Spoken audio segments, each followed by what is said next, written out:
Let's discuss a collapsed lung, a potentially life-threatening condition in which air or blood enters the pleurispace, the space around the lungs, impairing the lung's ability to function properly. Normally, the lungs sit inside a sealed pleural cavity that allows for smooth lung expansion. However, trauma or certain medical conditions can introduce air or blood into that space, causing partial or complete lung collapse.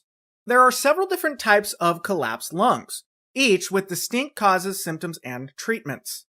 The first one we'll talk about is a spontaneous pneumothorax. A spontaneous pneumothorax occurs without trauma, typically in tall, thin males or patients with underlying lung disease like COPD. A weak spot on the lung, called the bleb, ruptures, allowing air to enter into the pleural space. Key symptoms include sudden, sharp chest pain and shortness of breath without trauma, and absent or diminished lung sounds on one side, with no real explanation for why it occurred. This can happen during rest, while a patient is coughing, or from a minor strain, but again, is not caused by trauma. Now let's talk about a simple pneumothorax. A simple pneumothorax involves air in the pleural space due to blunt or penetrating trauma, but no ongoing pressure buildup. The lung collapses partially, but vital signs are relatively stable. In addition, air is not continuously going into the chest cavity, and pressure is not continuously building within that cavity. Key symptoms include chest pain, absent or diminished lung sounds on the affected side, and mild respiratory distress. This is often after blunt force trauma, such as if somebody is hit with a baseball bat. You'll also recognize that the patient does not have any mediastinal shift, tracheal deviation, JVD, or any hemodynamic compromises. The next one we will discuss is a tension pneumothorax.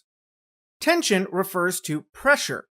A tension pneumothorax is a life-threatening emergency where air enters into the pleural space and cannot escape, creating pressure that collapses the lung and leads to tracheal deviation, jugular vein distension, and compression of the major blood vessels in the chest, known as the aorta and vena cava.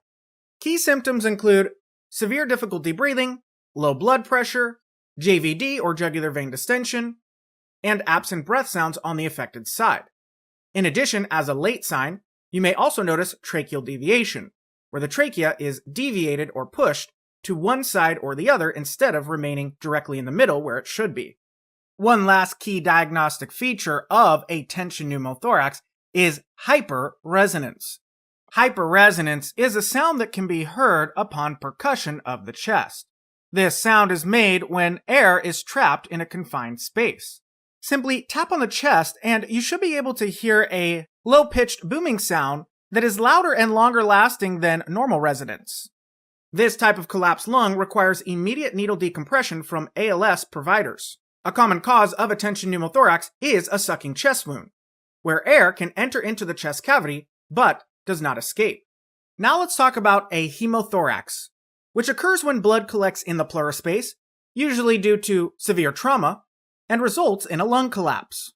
The signs and symptoms of a hemothorax include hypotension or low blood pressure, absent lung sounds on the affected side, difficulty breathing, and some unique symptoms that help differentiate it from other types of collapsed lungs. These symptoms that are unique include hyperresonance, or a sound that is made upon percussion that is dull in nature and indicates fluid buildup in the area, and flat neck veins, which look flat or collapsed. These two symptoms are unique because hyperresonance occurs as a result of blood in the pleural space that dampens sound transmission, producing that dull sound upon chest percussion. Flat neck veins result from reduced blood volume returning to the heart due to the accumulation of blood in the thoracic cavity. These signs, again, are crucial for diagnosing a hemothorax over other types of collapsed lungs. The last type of collapsed lung that we will discuss is a hemopneumothorax. A hemopneumothorax involves both blood and air in the pleural space, typically from penetrating chest trauma. Key symptoms include a combination of the symptoms associated with a tension pneumothorax as well as a hemothorax. This includes absent breath sounds on the affected side, signs of shock, including low blood pressure, possibly hyper and hyporesonance in certain areas of the chest, tracheal deviation, You could have bulging neck veins or flat neck veins.